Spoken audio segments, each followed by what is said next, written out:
I'm really excited to have Randall Crowder with us tonight. Let me tell you a little bit about Randall. Randall is currently Managing Director at TEXO Ventures, a venture capital firm focused on funding and building innovative healthcare companies. Prior to TEXO, he led the Central Texas Angel Network, CTAN, to become the fourth most active angel network in the country. Randall also conceived and launched Texas Venture Labs here at the University of Texas. Before getting involved in venture and entrepreneurship, Randall was a captain in the United States Army. He served over 6 years of active duty and deployed twice in support of Operation Iraqi Freedom, where he was awarded 2 Bronze Stars for actions during combat operations. Now that's a real hero for you. Randall holds a BS from the United States Military Academy at West Point and an MBA from the McCombs School of Business. He's also a Kauffman Fellow from the Kauffman Foundation. So, Randall, thanks for being here tonight. Thanks for having me. So tell us more about your evolution. I mean, how does a captain become a venture capitalist? That's a very good question. I always tell people I've made a career out of collecting jobs I'm not qualified for, and people seem to let me do it. So. For that, I got to do a disclaimer first and kind of embarrass myself. Does anybody know what Bell's palsy is? What is it? Where it's sort of like a one-sided face, sometimes it's temporary. Oh, terrible. So I'm a typical guy. I do typical guy, very dumb things. If I go to the grocery store, I've got to get all the bags in on the very first trip. I don't ask for directions very often, and I try to move pieces of furniture that require 2 people to move them by myself. And so on Sunday, I was moving a very large couch, and I knew that I shouldn't do it, yet I was trying to do it anyways. Clicked the door, the base of this massive leather couch hit the side of my face, almost knocked me out. And if anybody knows anatomy, your fallopian canal is right here, and it basically houses your facial nerve. And so I have trauma-induced Bell's palsy. And so which I think is a very cruel name because it's very hard to say B's and P's when you have Bell's palsy. And so I really think that somebody was having fun in the medical community with that. So if I told Laura, if anyone else I would have canceled, but I will probably speak a little funny, and I will try to speak with minimal facial expression so I don't creep anybody out. But the doctors say it'll go away in about a week or 2 since it was trauma-induced. But I basically have an inflamed facial nerve, and it will hamper my ability to communicate, and I think people that know me very well will enjoy that I will probably talk less over the next 2 weeks. But for today, I actually have to push through it, and so you can laugh at me if you need to. I don't mind. Or if I start drooling on myself, I apologize. All right, so moving on. I guess I'll give you my background a little bit, and then we'll kind of go into it from there. So I was born and raised in Austin. One of my really good friends was kind of fancies himself a sales and marketing guy. Convinced me to go to West Point, and I think at the time Rumsfeld was downsizing the Army, so it was one of those things where he said, look, we'll go, free education, they're paying people to get out of the Army, you're never going to have to serve. I was like, great, yes, that sounds wonderful. And September 11th happened, best laid plans went out the window, and we're still best friends. Luckily I was able to serve out my time in the military, come back safe and sound every time, but my family will tell you that getting shot at is not gainful employment. And so I ended up getting out of the military around 2008, decided to come back to UT for my MBA. I think one thing that a lot of people don't realize about what we were doing in Iraq and Afghanistan was how entrepreneurial it really was. There was no playbook for fighting an insurgency. There was no playbook for asymmetric warfare. You know, we had been an army that had trained as conventionally as possible for as long as possible, and now all that was thrown out the window. So you had privates, sergeants, 20-year-old kids basically that were negotiating ceasefires, were sitting down with warlords, were figuring out how to sign international contracts to pave roads. They were basically in the morning raiding a house as a trigger puller, transitioning into a foreign diplomat, and then ending the night as an aid worker. And so the entrepreneurial spirit is actually very much alive and well in the Army, and it's something that I think like Israel has always known for a long time, and it's why they actually attribute a lot of their venture and entrepreneurial community to the service that all of the Israelis end up having to do. And I think we got a lot of that in the Army, and so the Army was kind of actually my first foray into thinking I want to run something myself and be my own boss. And so I came back to UT to get my MBA and focused pretty much on entrepreneurship, did the Venture Fellows program, which is an incredible program, got introduced to the Kauffman Fellows program, which is kind of a global version of Venture Fellows, and did that.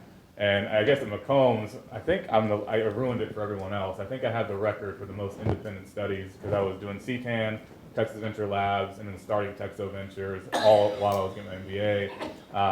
And basically got course credit for all of it, which I think Dean Hurst said it was a farce, and I didn't really get a McCombs degree. I got like a degree of Rob Adams and Jim Nolan. They started off with all my classes. But got through it. Really, I think for me, I felt like I had been kind of behind the power curve when I was in the military, so I hit the ground running as much as possible and just tried to start a bunch of stuff and get involved with Austin as much as possible, which is the great thing about Austin. There's not any of that pretension that you find in a lot of environments. You know, you can get access to all the decision makers or movers and shakers or what have you, and they'll take meetings with you. And so it was a really neat experience for me to come out of the military and then just dive right in and be kind of welcomed with open arms. While I was running CTAN, I was getting my MBA, running CTAN, and then really just kind of fell in love with healthcare. About 50% of our deal flow was healthcare related at CTAN. I think that the investor community in Austin never really bought into the whole social media Silicon Valley wave of creation. You know, we were kind of the semiconductor town, and it was like enterprise application town. It was more of a, we want to see something tangible. What are your numbers? You know, an experienced entrepreneur. It wasn't the, kid riding a skateboard that's 19 years old and can hack anything that's going to build something. You know, that never really interested our angel network. And so healthcare was a kind of a natural fit for what they were looking for. A little bit more older entrepreneurs, a little bit more, developed product. And so we formed basically a special interest group around only doing healthcare. We tried to find people in the community who had either knowledge in healthcare, access to deal flow, or could help us, with portfolio management.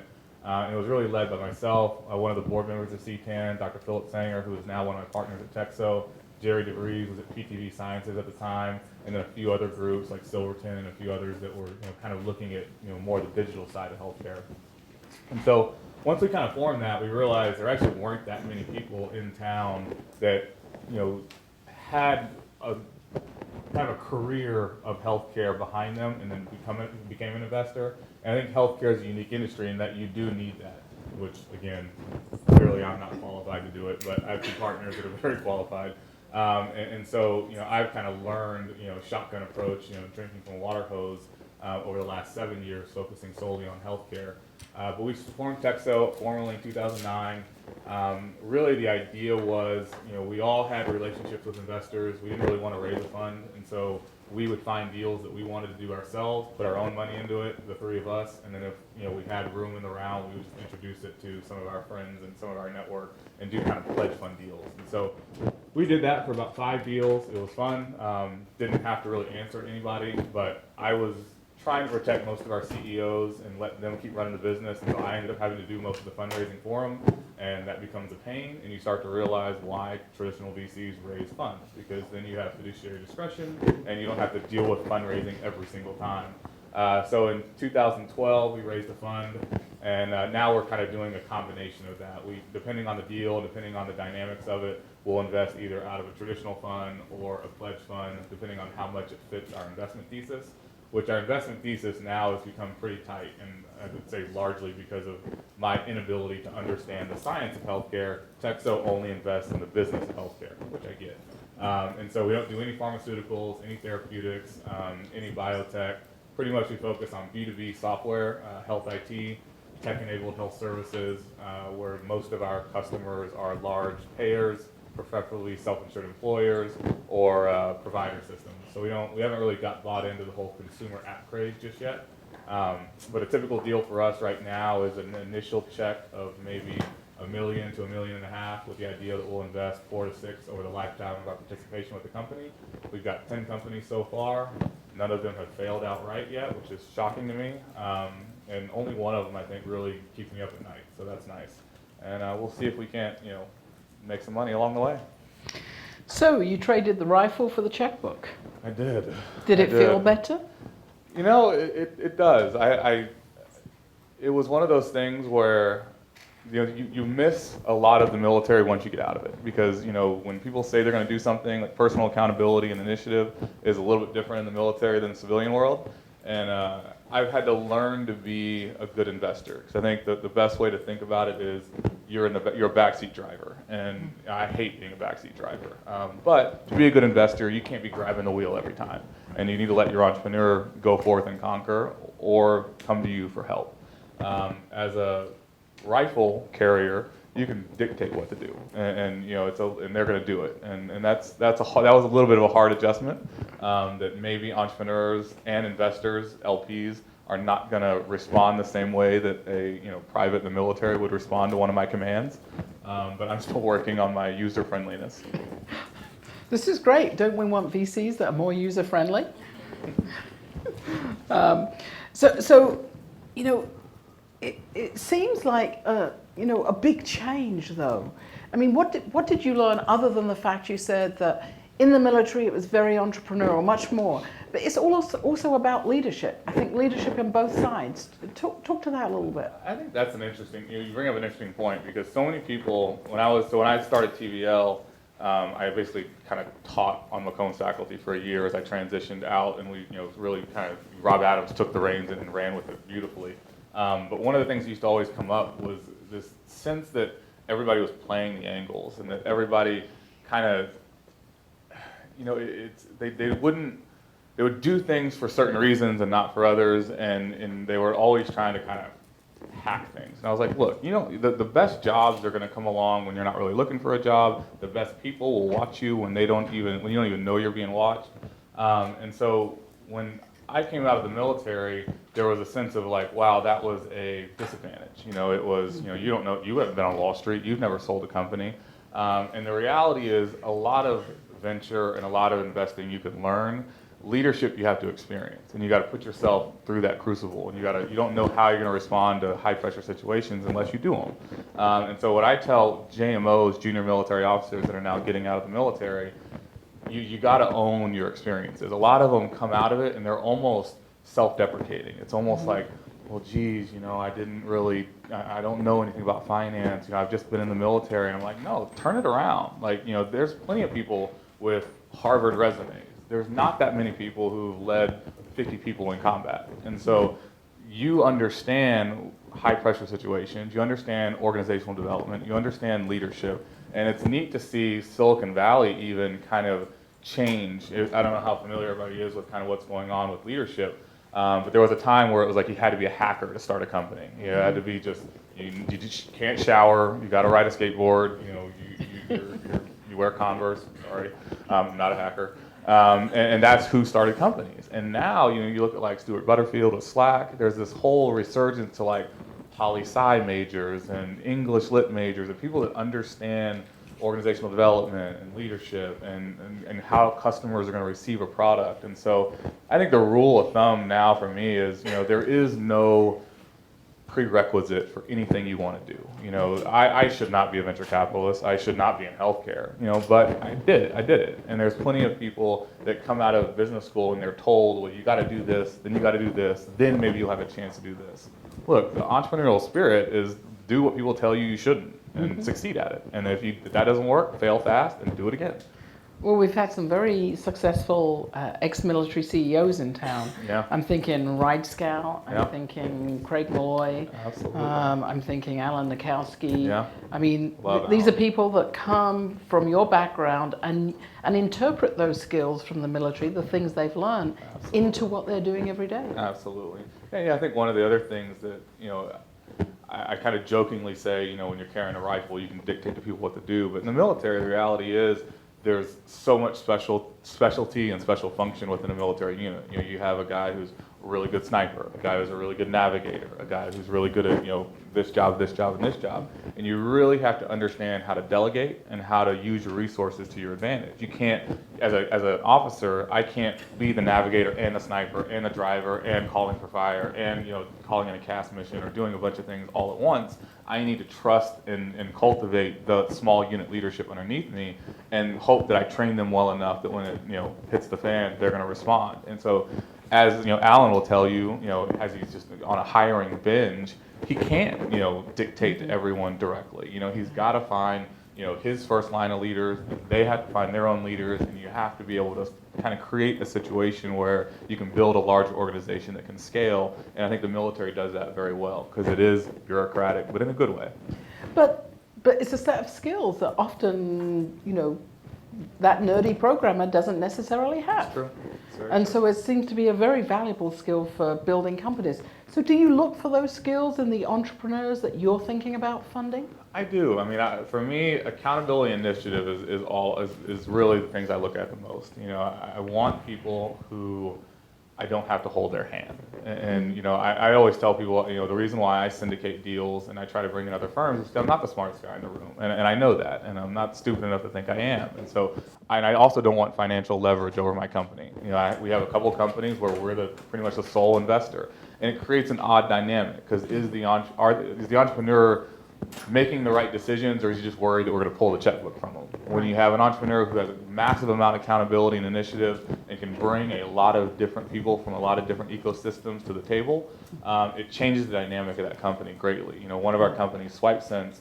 every day he says, hey, can you talk to this guy? And I'm like, I don't even know how you got, we got Tony Fadell, the CEO of Nest, to invest. I don't even know how I got to him. But he's like, hey, will you help close this? I'm like, yeah, I'll talk to Tony Fadell. Thanks for introducing me, But it's that level of, and then I have other entrepreneurs that are like, well, if you invest in us, who will you introduce us to? Right.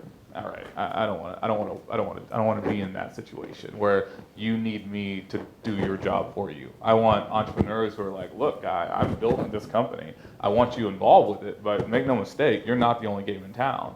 Those kind of entrepreneurs fire me up, and it's exciting to be around them because they're not waiting for you. They're going. So when you have an entrepreneur in your portfolio and you're talking to them, do you want to hear the bad news first or the good news first? Ooh, good question. I should have already heard the bad news. So I guess the bad news first. Yeah. You never wait to tell an investor bad news. And so, I don't believe in managing from a boardroom. And so I meet with my entrepreneurs once a week. And so I want complete transparency. If there is something going on, I should have known about it prior to when it hits the fan. And it should just be hey, I don't think this is going to close, or hey, I think we're getting bad feedback through customer service reps about this thing or that thing. And then so when it actually does kind of create a small fire, it's like, okay, I already knew what was going on. I understand what you're doing, what are your corrective actions. And so it's never so much the bad news. My dad used to always say, don't complain unless you have a solution. You may not be in a position to affect your solution, but at least have thought through it. And I did that in the military. I was like, don't come to me and say, I don't like this, or I don't like this leader, or why are we doing this, or why, tell me I don't like this, and here's what I would do.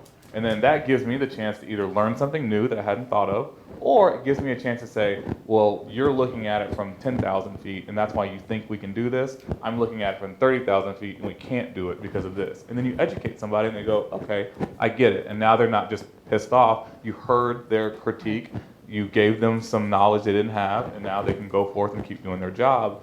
So I think that's always very important to keep very open line of communication, and never be surprised by information from your entrepreneur. Now, good news, you can surprise me with. I like that. So, do you consider yourself an extension of the management team at the very earliest stage, a helper? Do you consider yourself an overseer? Do you, how do you think your role is seen by that entrepreneur?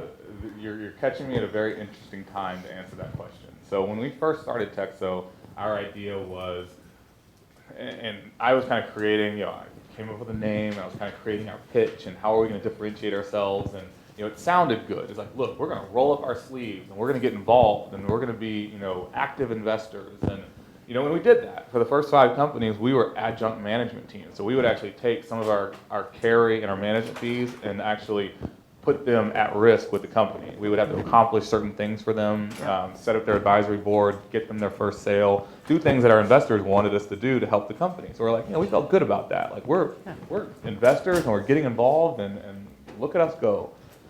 Now, I truly believe if you find yourself heavily involved with a company, you probably made the wrong investment.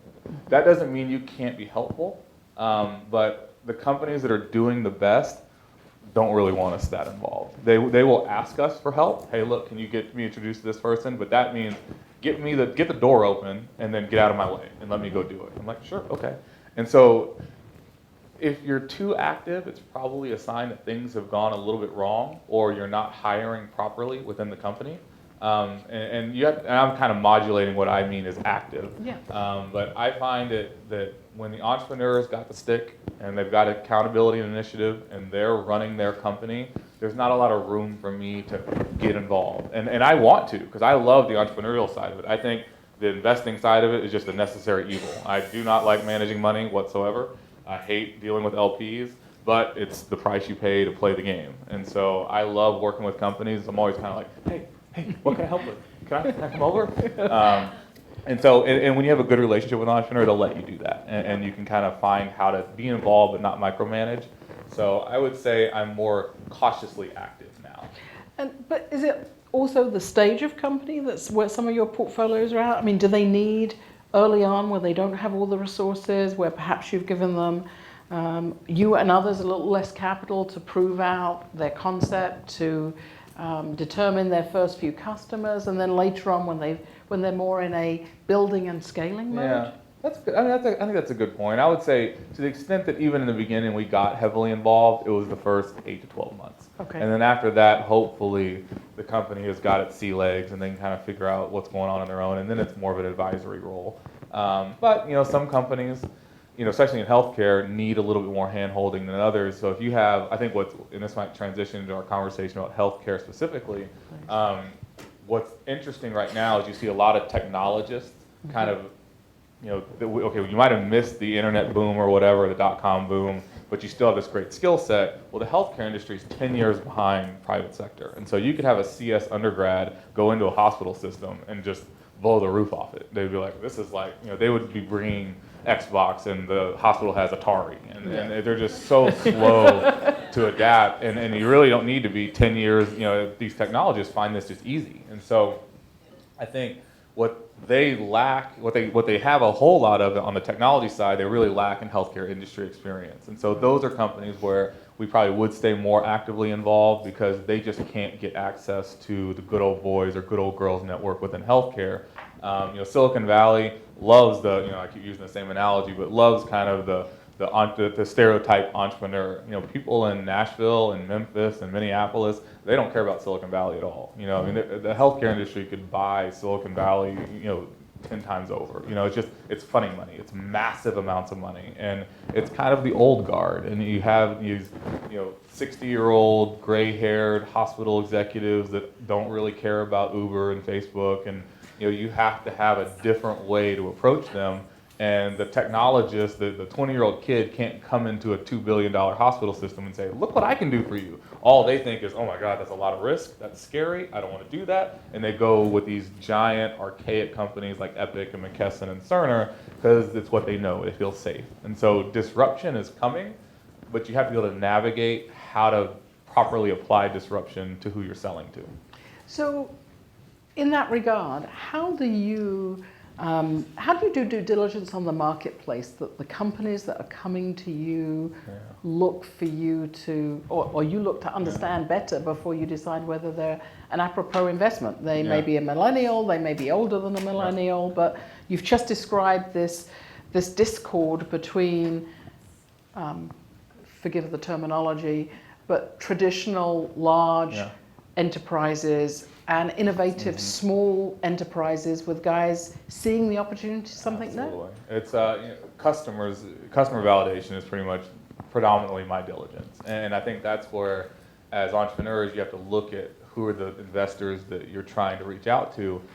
There are people that I know very well and that I've co-invested with that have very big names and zero access, and it's shocking. And so we've been able to syndicate some of our bigger deals with very large corporations because we have access that they don't, and we just have personal relationships with they don't. So we just got one of our companies, an audience with the president of HCA, by far the largest hospital organization in the country. It's just because we're personal friends with John Foster, who runs HCA, and there's a lot of people who just don't have that access. And so when we're looking at a company, one of the things I do with every investment I've ever led is I set up a sales call for them and try to close a sales deal for them. Like, regardless of whether or not I'm an investor or not, I want to walk through that process of I'm going to introduce you to a hospital that I know, that I have a personal relationship with. I'm going to get you a chance to actually close a customer, and then we'll just see what that process looks like, and we'll get unbiased feedback from the customer. Because the entrepreneur is going to tell you what you want to hear. Their references are going to tell you what you want to hear. You know, the best way to figure out if it's a good company or not is to drag them to the deep end and see what they have. I should remember that. If any of you going to see Randall, you'll get dragged to the deep end, right? Remember. Kicking and screaming. Kicking and screaming. But if any of the folks here tonight or anyone else wants to approach TEXO, how should they do so? Email me. I mean, I think the games that Silicon Valley play are silly, you know. But you have to understand that's why they do it. You know, when you go to their website and there's no contact information, that's your first challenge. Can you get access to that investor? Can you find somebody who knows somebody who can give you a warm intro? I think that's kind of silly and immature, but they see a lot of deals and they're masters of the universe, so I get it. For me, my contact information is everywhere. So if you can't find me, please don't bother because you're having trouble with the computer. So I would just say the best way is just to shoot me an email, tell me kind of what you're doing, what you're looking for. I would answer it seriously. I hate the vagueness. I hate. Give me. You know what I'm gonna ask for. Tell me what do you do? How much you're raising? What's your valuation? Do you have any? Are you talking to anyone else? And tell me where you're from. If you're in Austin, come over to the office. Or if you're not from Austin, we'll set up a WebEx. It's all very straightforward for me. I like deals. I like entrepreneurs. I like looking at new companies. The one thing I will say, and this is a bigger issue, we were talking at the ATC a couple weeks ago. I haven't done, the last 4 deals I've led have not been Austin companies. I think Austin has, I keep doing question and answer. Who knows what a comparison other is? You might have heard that term, comparison other? Did you take sociology anymore? All right, well, comparison other is like who you compare yourself to. So if I'm trying to be an athlete and I'm just playing tennis, from time to time in my neighborhood, but my comparison other is John McEnroe, then I will always feel like a failure. That's not a good comparison other. If I'm trying to work out and my comparison other is Arnold Schwarzenegger, I'm going to always feel like a failure. And so your comparison other is just who you compare yourself to whenever you're thinking about whatever you're trying to do. So I would love to compare myself to Elon Musk, but I'm never going to be able to do that most likely, so I don't bother. But I can compare myself to some of my peers who are still stuck in Afghanistan, and I'm like, hey, I'm doing all right. So with venture capital and entrepreneurship, there's always this age-old question of when is Austin going to become Silicon Valley? Newsflash, never. It's just the way it is. But it doesn't mean we can't still be Austin and that can't still be great. The biggest difference I see between dealing with Silicon Valley, New York, and Austin is a comparison other problem. A lot of the entrepreneurs, and this is all of Texas, a lot of the entrepreneurs, their comparison other is someone who raised $3 or $4 million and then sold their company for 30 to 50, and oh, by the way, they own 60 or 70% of it when they did it, and so they take it to the house. They don't have to work again. But that's a big difference in building a company to sell for 30 to 50 million than building a company to sell for $1 billion or more. And so in the Valley, 30 to 50 doesn't even get people out of bed, and their mentality is just different. And it's growing in New York a little bit too. But when I hear pitches from entrepreneurs in Austin, there's this.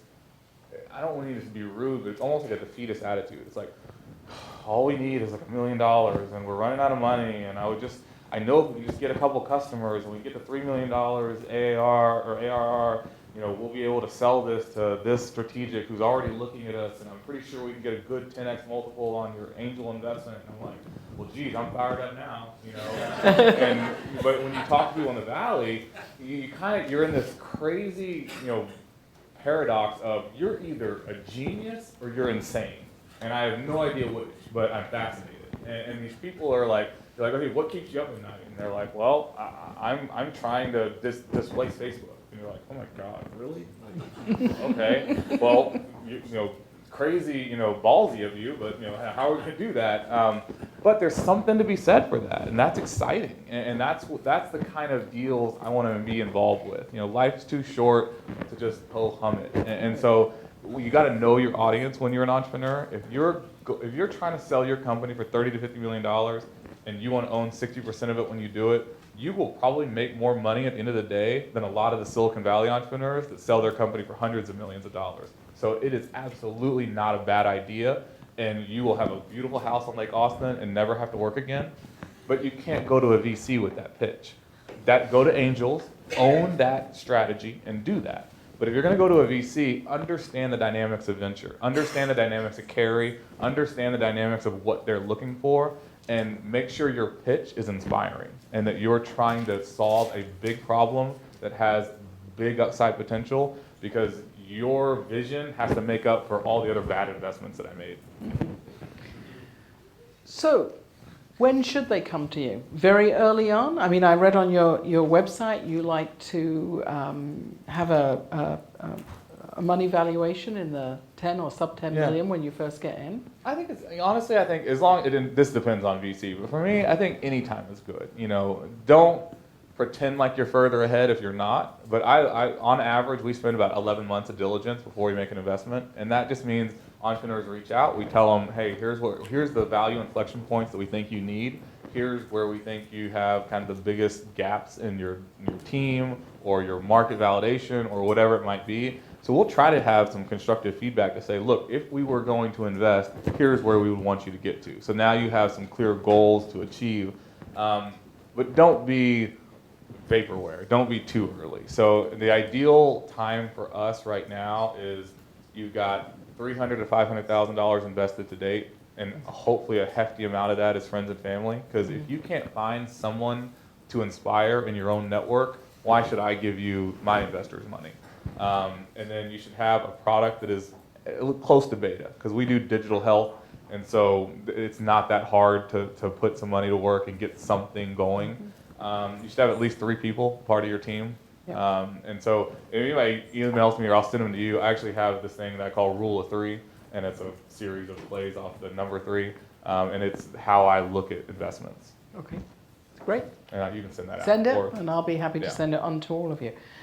If any of you have questions, would you please go to the mic or pass the mic around, whichever the case may be. I'm going to ask Randall another question, but please come on down to the, I think we already have one. Yeah. Please come to the mic.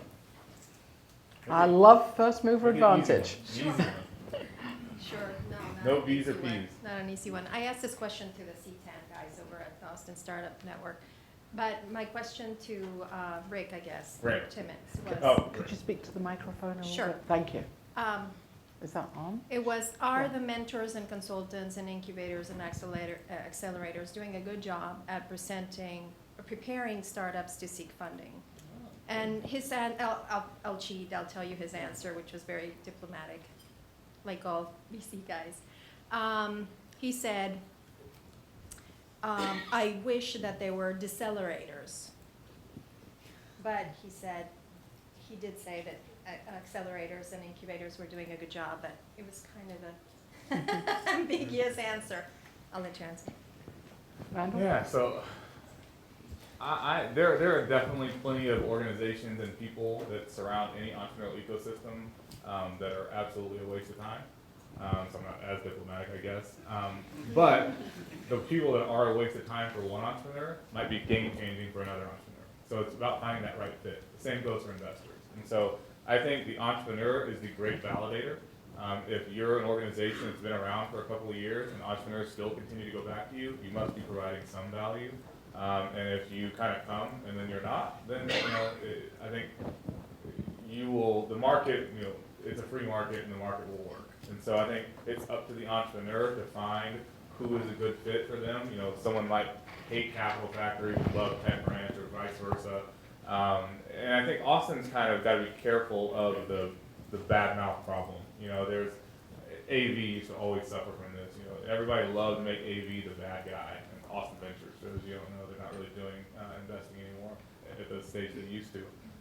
But AV was a great resource for Austin. And the individuals at AV, if they were, if they invested in you, they absolutely tried to help you build your company. And so you see that with CTAN too. Oh, CTAN's a bunch of tire kickers. Well, when I left, we were doing $8 million a year in investments. So I guarantee you the entrepreneurs we gave that money to didn't think they were tire kickers. And so, if you're not getting what you need from an accelerator, or you're not, an investor says no to you, guess what? That's not their fault. That's your fault as the entrepreneur. You got to figure out, what did you do wrong? Why did you not sell it? And maybe are they the right audience for you? And so that's more about that accountability. You know, it's always easy to, sorry if you can hear this. Yeah. It's always easy to pass the buck. Yeah. And the reality is just take ownership of it. You know, figure out what, I get told no. I always say, if you're not talking to an investor that hasn't had to raise money from LPs before, you're doing yourself a disservice, because an investor that's, you know, a venture capitalist that has been on the fundraising trail to raise money for a fund has been through what you've been through. I've been told no countless times, and I've had to deal with gatekeepers and son-in-laws of some rich oil guy who's never done anything in business but thinks he's, you know, Sam Walton or something. And so, you know, but I can't say that in a meeting. I've got to go back and go, okay, how can I resonate with this person? How can I change my pitch? And so I think everybody has their role to play in the ecosystem, and whoever has the need has to, you know, validate which one's going to fill that need. Although I might add that I think sometimes we have a very rich ecosystem.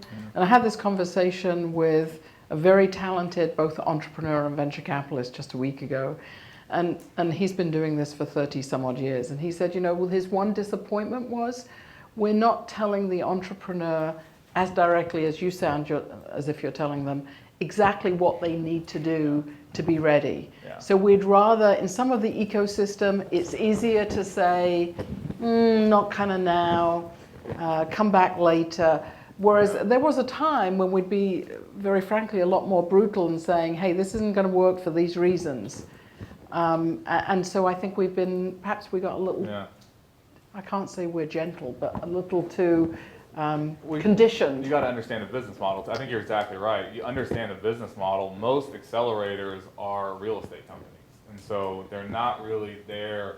You know, it's like the guy selling, you know, how to become a great real estate investor books on TV late night. Guess what? He made his money selling those books. Not in real estate. So it's like, you know, there's a lot of accelerators that I think, you know, make a lot of money on. They're not, you know, Y Combinator I think does a good job. There's some of the bigger ones that do a good job on the health side, things like Healthbox and Blueprint Health. They actually introduce you to strategic partners, which are very helpful. But if we're being real honest, a lot of the biggest companies didn't have time for an accelerator because they were building massive companies. And so, you know, I think there's probably a counterpoint to every point we can make on the topic. Yeah. But I think out of all of our companies, one has done an accelerator and they didn't really get anything out of it, and they left it and are building their company on their own. And interesting. Very interesting. Sir, you have a question? Thank you very much. Thank you all for being here. My name is James Price. I just want to ask a question in regards to starting a business from $0. Is it possible to start a business without taking out a loan or going into major debt, just kind of starting from $0 and working with it? Absolutely. You gotta hustle. And so it is, make your companies your investors, make your customers your investors. So really think through, you can hack just about anything. And I'm not talking about code. You know, you can hack customers.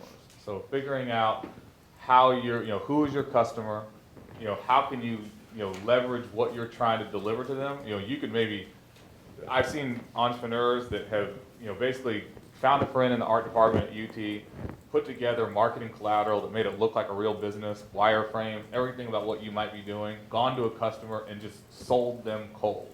And the customer's like, you can do this? Absolutely. All right. Well, it'll be an 8-week implementation. And so they're like, all right, well, it's $30,000 up front. Okay, let's do it. 8-week implementation. All right, we're going to do a site visit in 4 weeks. And they took that 4 weeks to actually develop the product and then brought it to them at that point. And so think about who you're selling to and what is the minimal viable product that you can create. And then instead of creating that MVP, create artwork to show that MVP for free, and then go sell that. And at the end of the day, they might call you on it. They might be like, show me a demo right now. You're like, ooh, I don't have a demo, but I can show it to you in 4 weeks when my tech guy's here. We're doing this, or we're refreshing the system. You can get your customers to pay for a lot, and investors love that. You know, because right now we have a development problem. You know, everybody's developing because they're afraid to talk to customers. You know, before, back in the day, everyone had a paper route. Everyone was selling something, selling cookies, whatever. You had that social dynamic of getting in front of strangers and selling them stuff. Now, we're on a computer, we're doing this. We've lost that art of the sell. And so find that art again. Go talk to a customer, knock on the door, and then just start talking. and see what happens. I can't endorse that more. And by the way, I think crowdfunding is another way of doing that. Great point. Not for equity, but it's a proof the customer wants you, and whoever's going to prepay for whatever you want is going to pay up front and give you the resources. Great. So crowdfunding for non-equity is another way to do it. And if I may add, there's a guy in town by the name of Bijoy Goswami, Yeah. who is Bootstrap Austin. Go see Bijoy and talk about how you bootstrap your company. Absolutely. But there's lots of ways, and we do love that. Absolutely. So- and I was the last thing I'll challenge you on. Don't necessarily, I look at like your friends, family, and your network not necessarily taking outside equity. Think about, you seem to be passionate about something you're thinking about, and so inspire others. Inspire your network, or that one friend whose dad is rich, or that one friend who knows somebody that knows somebody. I don't consider that upfront capital to really be, I took a bunch of venture money. That's just getting you going. I like entrepreneurs with that kind of skin in the game, because when I was running CTAN, I still remember vividly, and I won't say too much because I don't know if anybody would be able to figure out what company this was, but 2 ex-AV guys, 1 ex-another VC type guy, resume down to here, done all this stuff, and they just walked in walking on water. And they went through, and at the end of the day, somebody asked, like, how much you guys invested yourself? And they're like, now they start dancing. Like, well, we didn't really do this. We didn't really, basically zero. And like the very next pitch was like this teacher who had 2 credit cards maxed out, remortgaged her house, and basically had every single dollar she could ever muster into the company, and it was all of like 20 grand. But guess what? She's gonna make it work, and she's gonna figure out a way to run through walls to build that company. I'll invest in her over the ex-AV guys any day, because she has to make it work, and she was able to inspire a few people around her that didn't have the money to give her $5,000 here and $2,000 here. That speaks volumes about their ability to operate as an entrepreneur. Sir, Yes. Oh, first, thanks for your service. Did you serve? No. I like the haircut though. Exactly. But I wanted to, I'm sure being in the Army, and this is sort of where I'm at now in my little progression, and I've done a lot of things that you've done. I've noticed, with the new millennials and everything happening, there's a change of how companies are being built. Now, I guess being in the Army, the difference between having the equipment versus the man behind the equipment. And do you, and I've talked to a lot of people in the venture capital industry, why is it, you notice that large companies, when things go bad, they cut HR, they cut training. Do you, or can you comment on why I find that most venture capitalists do not invest a lot in their people first, in developing them, and where does that convergence come when your technology is mature and you need to put your people development is the thing that's going to push them further? And do you mean the VCs within their own VC firm, or the VCs within the companies they invest in? With the companies they invest in. That's interesting. I would, my initial gut is that it depends. I don't see that as much as I think you're maybe seeing it. Most of the VCs I deal with, people is first. It's the old adage of you invest in an A team and a B idea, or an A idea and a B team. And almost everybody I invest with will take an A team and a B idea all day long, because your strategy is going to change. You're going to have to pivot. Yeah, and I'm just seeing that in the transfer of the old established companies, and now the Googles and the Apple and all that type of I guess that type of culture. It's more culture building and having, like you said, that leadership. Yeah, I think so. If I understand correctly, you're saying kind of as these companies have gotten larger, like Google, maybe they're not investing in their people as much. Or even just starting from the beginning, developing the people's capacity to match as fast as the technologies grow. Okay. That's So I think I see where you're going with that. So I think you're right. And this is incumbent on the entrepreneur to understand who they're getting involved with. So everyone wants to say, and I'm sure if you haven't read it, it's called Built to Last. But a great company about how the older generation used to build these companies that they probably would never see the fruition of what the potential for the company would be. The Boeings of the world and the Walmarts of the world. Now, because VCs become cool, they've got 10-year funds, and you have 3 to 5 year investment windows and 3 to 5 year harvest windows. And So if you're not on that track, don't take money. If you're not ready for that, don't take money from a VC, because the incentives are not always aligned, and a lot of times VCs need to move faster than the entrepreneur. And so I had this conversation with one of my entrepreneurs the other day who's young, 24, 23, but a great opportunity, and they're growing like crazy. They just took in another $10 million, and they're running like crazy. And I kept telling them, look, you got to start hiring. You need a much stronger COO that's smarter than you. You need a CMO that's better than you. And you're like, well, we're learning and we're doing all this. And I'm like, look, you can either grow at the opportunity curve or you can grow at your learning curve. And guess what? The opportunity curve is a lot steeper. And so my guidance to them, while I want to nurture them and I want them to start multiple companies and learn a lot about entrepreneurship, at the end of the day, the market will pass you by if you don't have the talent and the resources to capture the opportunity that's laid at your feet. And so VCs, I think, have less patience for learning on the job. And so there's not as much, which I love organizational development. One of my partners, Jerry DeVries, loves organizational development, does it very well. He used to do it for a large billion-dollar company. And so we try to instill that. We make our CEOs use professional coaches, and you let some of their C-level leadership do that as well. But at the end of the day, if things are kind of going, veering off to the left or right, it's like, look, let's hire somebody, bring them in that already has talent to bear and can hit the ground running. Okay. All right, thanks. Sir. Thanks again for sharing your knowledge with us. You appreciate it. Oh, but knowledge, my rambling. I know, right? So my question, you specialize, your company specializes in healthcare ventures, and do you guys also branch off into like the fitness industry, app development? No. Okay. I like it. I think there's going to be space for it. The problem with, from a market potential standpoint, is that we're an apathetic society. And so, and there's no switching costs, and there's very little barriers to entry. So, the consumer fitness app craze, have a personal trainer on demand type of thing, there's so many of them. I haven't seen a business model or a go-to-market strategy that's really that compelling.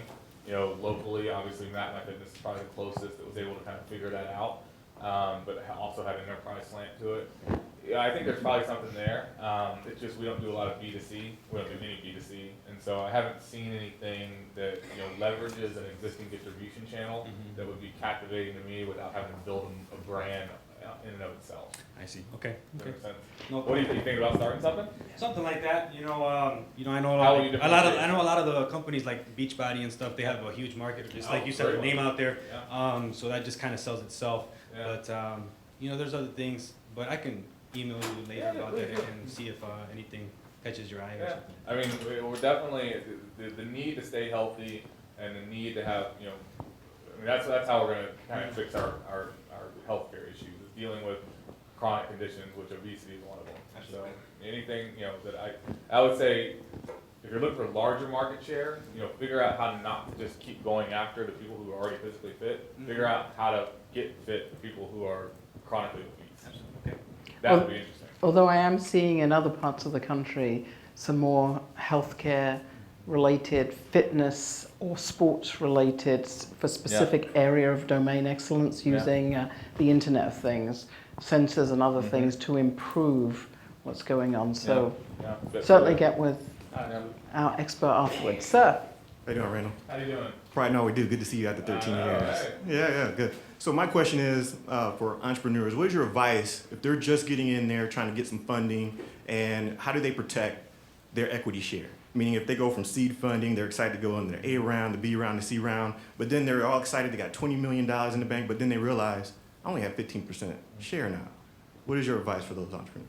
You gotta war game it out. So in the military, it's course of action analysis. So you need to go through first and foremost, under promise and over deliver. Every time, entrepreneurs will come in, they want to sell that dream, and so they sell, we're going to be at this revenue. Guess what? Your revenue is going to be half, your expenses are going to be double. It just always happens that way. And so understand what your value inflection points are, and understand reasonably how much money do I need to raise to get to that next value inflection point, and can I reasonably get to that value inflection point? Because if you don't, you're going to get diluted probably 30% more than you thought you were. And so you need to plan that whole process out and understand, does this make sense for me to do this? but also understand just the numbers. The numbers are not, that's a good thing about Austin. Why I don't necessarily make fun of the idea of selling for 30 to 50 and owning 60% of it, because statistically across the U.S., if you take venture capital and you're a CEO of a venture-backed company, you will likely own 15% or less when it sells. That's just the way it is. And most likely you'll own 5 to 10 when it sells. And if you want your 2 roommates or your 3 college buddies to start it with you, now guess what? You're 100% and now 25% each of you. So you're going to get diluted even more. And so you've got to play that cap table course of analysis all the way, through to the end of an exit and understand, okay, can I build this big enough that 10% is still, tens of millions of dollars? Maybe. Or do I want to sell early because I don't want to get diluted, because I'm going to need $30 million to make this into something that is big enough, and I'd rather somebody else take it at that point. It can go in so many different directions when you're starting a company, and dilution is a very scary thing, but the reality is, if you're a really good entrepreneur, VCs will protect your equity stake, because I need you to be motivated. Like I've done deals where I've increased the valuation just because I said, look, you don't own enough of this company for this to be exciting for you, because you're going to take on another 2 rounds. And so let's figure out a way to get you somewhere where you're going to be excited to come to work every day. Same thing goes with compensation. This is a bad thing about Austin. Austin, you'll have somebody, I saw this in CTAN all the time. Entrepreneurs would come and say, I'm paying this guy, $125,000. Like, oh, $125,000. You should be paying him $50,000. This is terrible. And I'm like, look, I don't want my COO worried about is, how he's going to pay rent. There's a market rate for talent, and talent you want has options.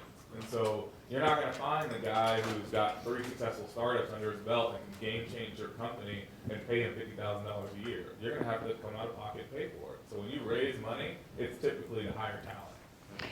Randall, going to this same question though, do you encourage your companies to take non-equity dilutive capital, government grants, SBIRs, customer financing? Do you Venture actively get venture debt? Yeah. Do you actually get involved trying to reduce the dilution on the cap table? Yeah, so we just did that with my last investment was a company in New York, and so we raised 1.5, and then we did 1.5 venture debt. And so, that's another good thing that VCs that have done a lot of deals or have relationships with small banks. So this is it's pure software.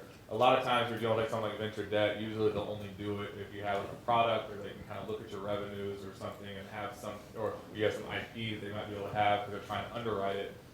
But for VCs that have used Silicon Valley Bank or WTI or some of these, smaller banks that do a lot of entrepreneurial stuff, they'll trust your relationship. So because we've dealt with them before, because we were investing and they could do the venture debt alongside us, we basically did a $3 million round, half dilutive, half not, and you interest only for 9 to 12 months, and you get a little bit of warrant coverage. So yeah, I absolutely, it's almost a full-time job when you start thinking about grants and things like that. So I would contract that out whenever possible. I don't want my CEO having to deal with that, but customers, financing your development, what I was telling you, getting people to say, look, you want this bell and whistle or this widget or whatever, we'll do it, and then using their money to develop it because you can use it across your entire customer base. Venture debt is a great one. I haven't done it yet, but I know some people do kind of factoring and some things like that. You got to explore those options. I haven't done it. And then, the raising money is an art. The thing that we get bogged down around in Austin is, and it's very true, we're a lot more realistic in Austin. It's, what is your valuation? What have you done to achieve it? What's your revenue? In Silicon Valley, it's just, how good is your BS? We're going to build the X of X. And people are like, oh my God, you're building the X of X. Great, here's a $50 million valuation. And we're like, okay. And so I think that, it kind of goes back to what I was saying earlier about practicing your sales pitch and practicing how you inspire people. Good CEOs, fundraising is going to be, I would say you have basically 3 things you need to do as a good CEO. You need to never run out of money. You need to set the vision for the company. You need to manage and recruit talent. Everything else will figure itself out. And so part of that, never running out of money is fundraising. And if you're not a good fundraiser, you're going to have a hard time. And you've got to be willing to just, no offense, but I don't have a filter. So when I'm going out and I'm dealing with LPs, I literally just pour myself out. I say whatever I can. And I'm like, I try everything possible. I change my pitch, and I lay at their feet and beg them for money. But with a little healthy dose of confidence and saying, look, give me your money, and I'm going to make you more than when I do it. And so nobody wants to see somebody come in as an entrepreneur and say, ho hum, I'd like to do this or that. So don't be afraid of raising venture money.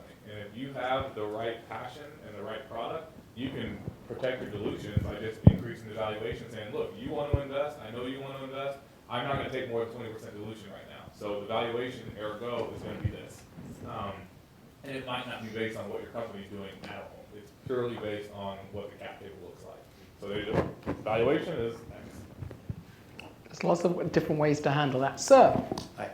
You actually answered part of my question, but what do you look for in a management team? And specifically, do you look for clinicians to be involved early on for a healthcare IT company? Thank you. Yeah, it's a good question. Management team, I would say, initiative and accountability first and foremost. People that are not all the same is nice.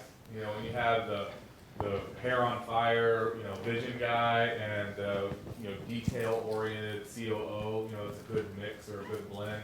The finance guy with the operations guy with the vision guy or gal. I like to see a little bit of diversity across the team, not just everybody who, hey, we all played lacrosse together, and now we're going to start a company. Oh, great. So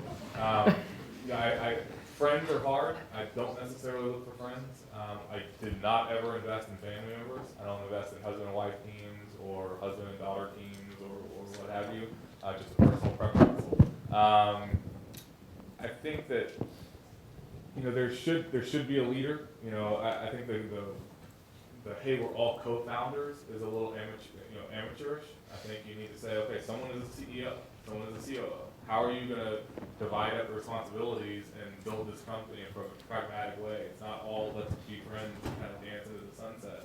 It works for some people, but more often than not, it doesn't. And I want to see a certain level of maturity in the management team that we really sat down, figured out the cap table. It might not be a third. If you ever heard the U-ship guys talk, that was a very painful conversation when it first got started. And so I like to see that people have thought through the nuts and bolts of how are we going to build this team, what are our strengths, what are our weaknesses.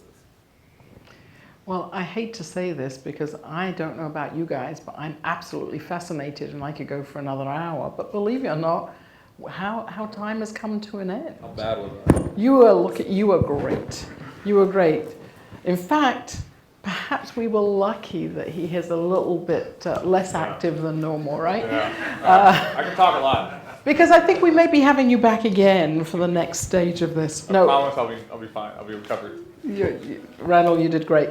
Please join me in thanking Randall Crowder.